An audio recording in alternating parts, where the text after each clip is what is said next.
Furthermore, consider 2 Corinthians chapter 12, verse 14, which seems to emphasize how it is generally more appropriate for elders to support churches rather than churches to support the elders. As Paul says here, for the third time, I'm ready to come to you, and I will not be a burden, for I seek not what is yours but you. And Paul is emphasizing that he wasn't after getting money or support from them. Instead, what he was after was their hearts and their spiritual well-being.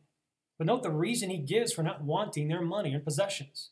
He says, for children are not obligated to save up for their parents, but parents for their children. In other words, Paul seems to be implying that if anyone in the church family of Christ is going to be giving money to others, it shouldn't be so much younger Christians saving up to support the elders, but the elders saving up to support younger Christians. And consider what Paul goes on to say in verse 15. I will most gladly spend and be spent for your souls. If I love you more, am I to be loved less?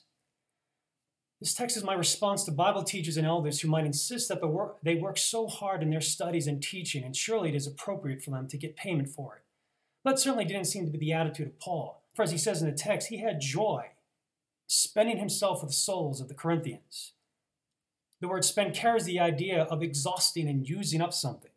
Paul is referring to how he gladly exhausted himself, using up so much of his time, energy, heart, mind, and soul, burning it all up as a sacrifice to Yahweh as he served these Corinthians for the benefit of their souls. And this should be the attitude of every Bible teacher in your church, as well as on YouTube, where they have a gladness in spending and exhausting themselves to profit your souls, not in hopes of making money off of you, or getting a love offering or a donation or support for their ministry. In summary, the thrust of 1 Timothy 5:17 is in regard to the honor and value and respect, possibly hospitality that is due to elders because of their work. The idea that the text supports Bible teachers charging money for their instruction and labors cannot clearly be derived from the passages at all. It does not harmonize with everything else the New Testament teaches about the need to use spiritual gifts sacrificially out of love for others. Remember that Paul's view of the church was that of a family. Consider that in an earthly family, you often have elders such as fathers and grandfathers who may give guidance and advice to the younger.